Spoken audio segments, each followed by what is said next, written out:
오늘 우리에게 주신 하나님의 말씀은 마태복음 21장 33절로부터 46절까지 말씀입니다.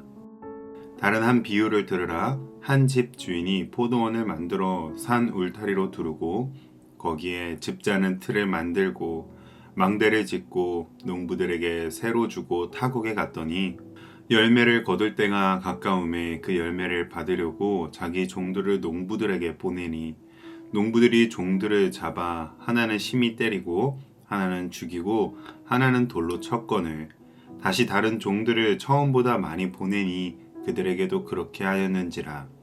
후에 자기 아들을 보내며 이르되 그들이 내 아들은 존대하리라 하였더니 농부들이 그 아들을 보고 서로 말하되 이는 상속자니 자 죽이고 그의 유산을 차지하자 하고 이에 잡아 포도원 밖에 내쫓아 죽였느니라. 그러면 포도원 주인이 올 때에 그 농부들을 어떻게 하겠느냐? 그들이 말하되 그 악한 자들을 진멸하고 포도원은 제때에 열매를 바칠 만한 다른 농부들에게 새로 줄지니이다. 예수께서 이르시되 너희가 성경에 건축자들이 버린 돌이 모퉁이의 머릿돌이 되었나니 이것은 주로 말미암아 된 것이요 우리 눈에 기이하도다 함을 읽어본 일이 없느냐. 그러므로 내가 너희에게 이르노니 하나님의 나라를 너희는 빼앗기고 그 나라의 열매 맺는 백성이 받으리라. 이 돌 위에 떨어지는 자는 깨지겠고 이 돌이 사람 위에 떨어지면 그를 가로로 만들어 흩으리라 하시니 대제사장들과 바리새인들이 예수의 비유를 듣고 자기들을 가리켜 말씀하심인 줄 알고 잡고자 하나 무리를 무서워하니 이는 그들이 예수를 선지자로 알미었더라. 아멘. 혹시 열심히 일했는데 정당한 인정을 받지 못했거나 오랫동안 신뢰했던 누군가에게 배신을 당하거나 가장 소중한 것을 빼앗기거나 기대가 산산조각 났던 경험이 있으신가요? 오늘 본문에 예수님께서 말씀하신 비유가 바로 이런 이야기를 담고 있습니다. 정성껏 완벽에 가까운 포도원을 가꾸어 농부들에게 맡긴 주인이 농부들에게 배신을 당한 이야기입니다. 주인은 농부들에게 종들을 보내고 심지어는 아들도 보냈지만 모두 죽임을 당했습니다. 그런데 이 비유의 진짜 의미는 이어지는 버림받은 돌이 모퉁이의 머릿돌이 된다라는 시편 말씀의 인용을 통해 드러나게 되는데요. 예수님께서는 예루살렘에 입성하신 직후 이 말씀을 가장 강하게 책망받아야 할 사람들에게 전하셨습니다.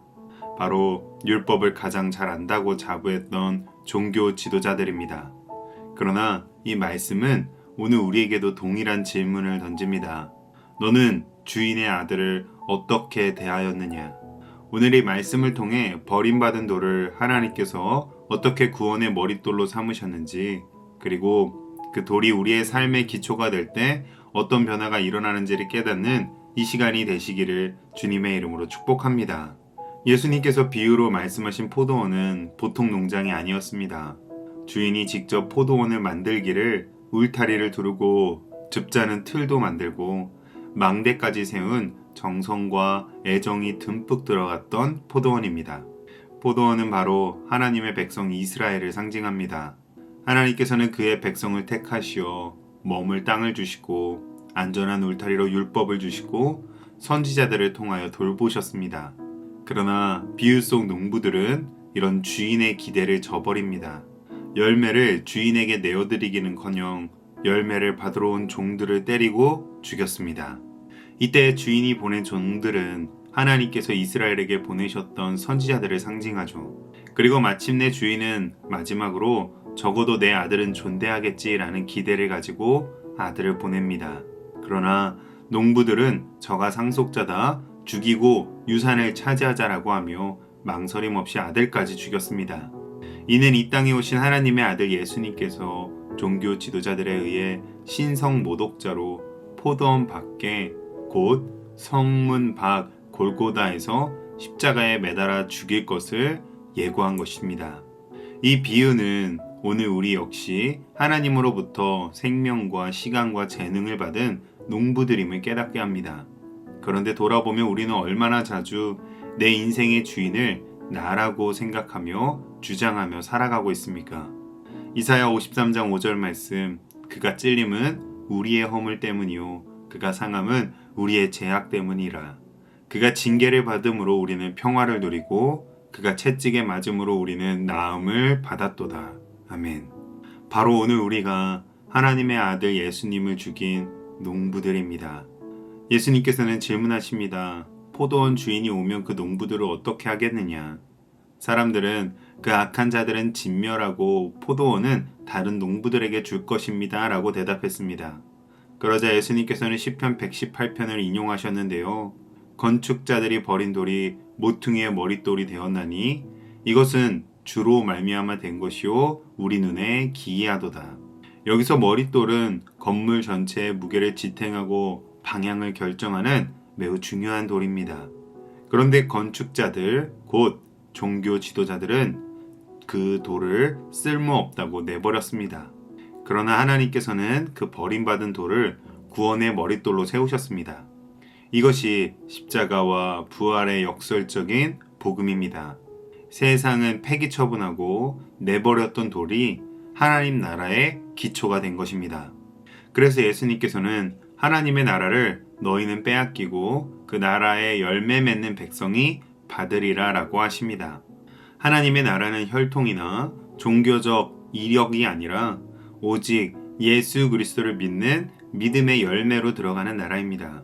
사람이 예수님을 거부하고 거절한다고 해서 예수님께서 왕이시며 주인이시라는 진리는 변하지 않습니다.